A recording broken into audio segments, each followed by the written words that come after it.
नमस्कार, मैं हूं राघवेंद्र सिंह। दोस्तों, आज के वीडियो में मैं आप लोगों को प्री 2006 और पोस्ट 2006 के सैनिकों की बेसिक पेंशन के बारे में जानकारी देने वाला हूं। प्री 2006 वाले सैनिकों को आज तक पोस्ट 2006 वाले सैनिकों के बराबर पेंशन नहीं मिल पा रही है। क्या कारण रहा, क्या कमियां रहीं जिनको दूर नहीं किया जा सका।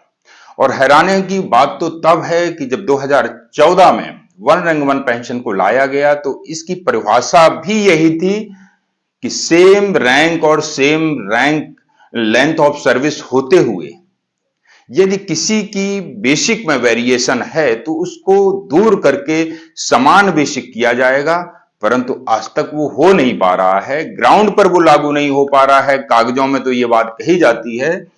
उसी प्रकार से आज एक उदाहरण लेकर के मैं आप लोगों को इस बोर्ड के माध्यम से समझाऊंगा कि प्री 2006 और पोस्ट 2006 वाले सैनिक को बेसिक में किस प्रकार से वेरिएशन रखा गया है। साथ ही मैं आप लोगों को यह भी बताने वाला हूं कि आपकी बेसिक पे का निर्धारण किस प्रकार से किया जाता है। बेसिक पे में किन किन एलिमेंट्स को जोड़ करके उसका 50% किया जाता है।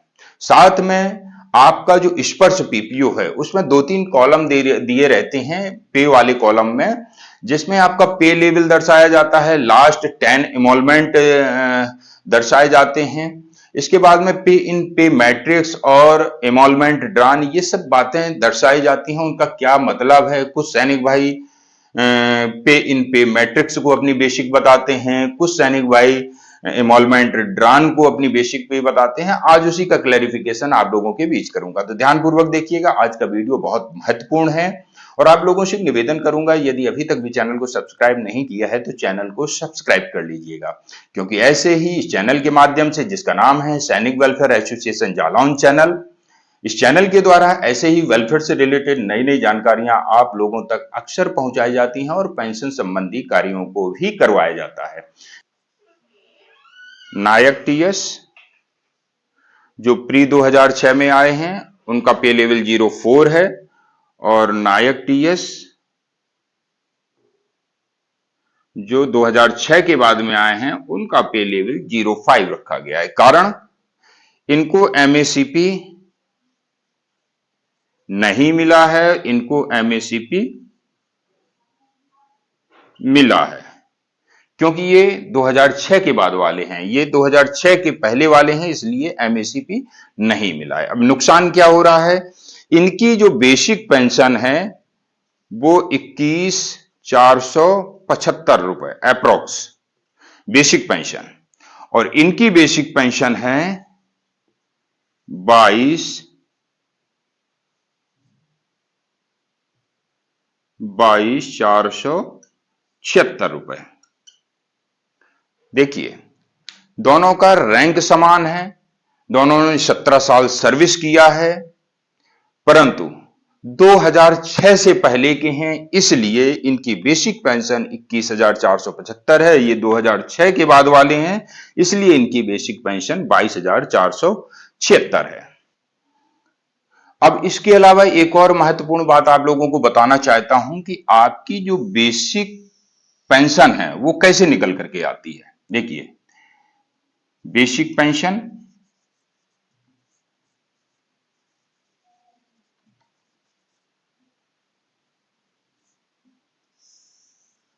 बेसिक पेंशन में 3 चीजें होती हैं। एक तो बेसिक सैलरी होती है, एक होती है एमएसपी, और एक होता है क्लास पे, जो कि आप सभी जानते हैं। बेसिक सैलरी, मान लीजिए किसी जवान की 38,100 रुपए है, एमएसपी 5200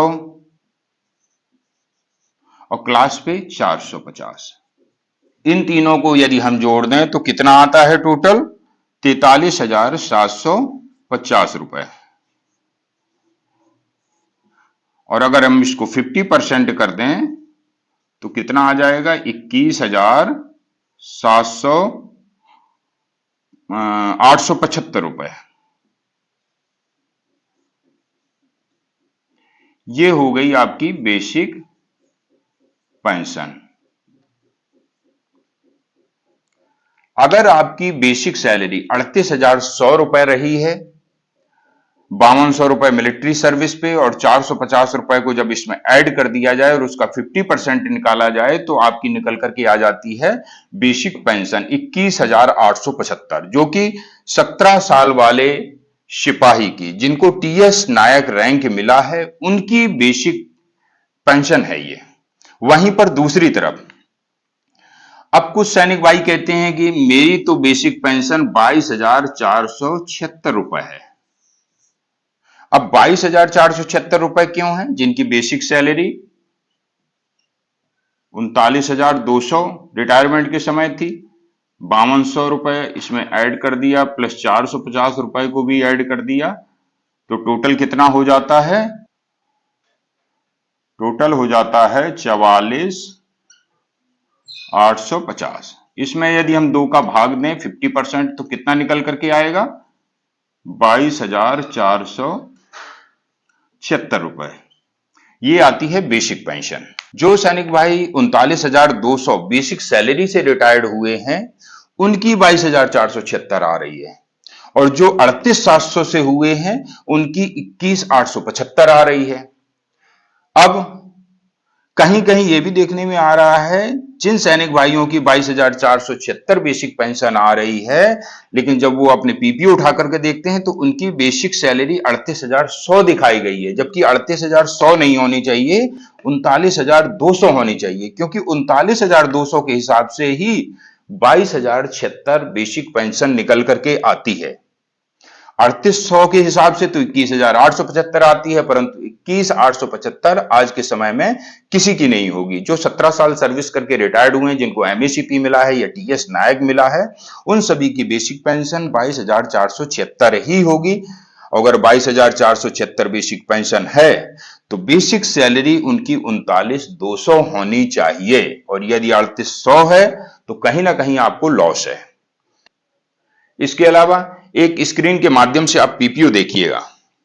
इस पीपीओ में पे डिटेल के कॉलम में आप देखेंगे कि पे लेवल आपका 05 दर्शाया गया है, मिलिट्री सर्विस पे 5200 रुपए लिखा है, क्लासिफिकेशन अलाउंस 450 रुपए लिखा है, और सबसे नीचे एवरेज पे लास्ट 10 मंथ लिखा है 42,980 रुपए।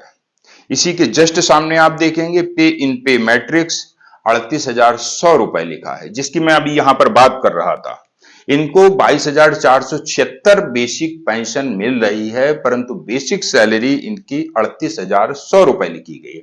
इसी बेसिक सैलरी के आधार पर 38,100 के आधार पर इनकी पेंशन के लिए मिलिट्री सर्विस पे प्लस क्लास पे इन सभी को ऐड करके उसका 50% किया जाए तो 21,875 रुपए निकल करके आता है, परंतु इनकी तो पेंशन आ रही है 22,476, जो कि 39,200 के हिसाब से है, परंतु 39,200 इनको मिला नहीं है। इसी के नीचे एक्स ग्रुप पे 0 लास्ट इमॉल्वमेंट ड्रान 43,750 रुपए, डियरनेस अलाउंस फॉर ग्रेचुटी लिखा है 28%। अब लास्ट इमॉल्वमेंट ड्रान क्या होता है? देखिए, ध्यान से समझेंगे तो समझ में आएगा, अन्यथा समझ में नहीं आएगा। कुछ सैनिक भाई कहते हैं लास्ट इमॉल्वमेंट ड्रान यानी कि बेसिक सैलरी उनकी यही है 43,750 रुपए, परंतु ये 43,750 रुपए आपकी बेसिक पेंशन निकालने के लिए है, ना कि आपकी बेसिक सैलरी है। इसमें आपका मिलिट्री सर्विस पे प्लस क्लास पे ये तीनों चीजें ऐड हैं, तब जाके 43,750 रुपए, यानी कि 38,700 में यदि 5200 जोड़ दिया जाए और प्लस 450 जोड़ दिया जाए तो बनता है 43,750 रुपए।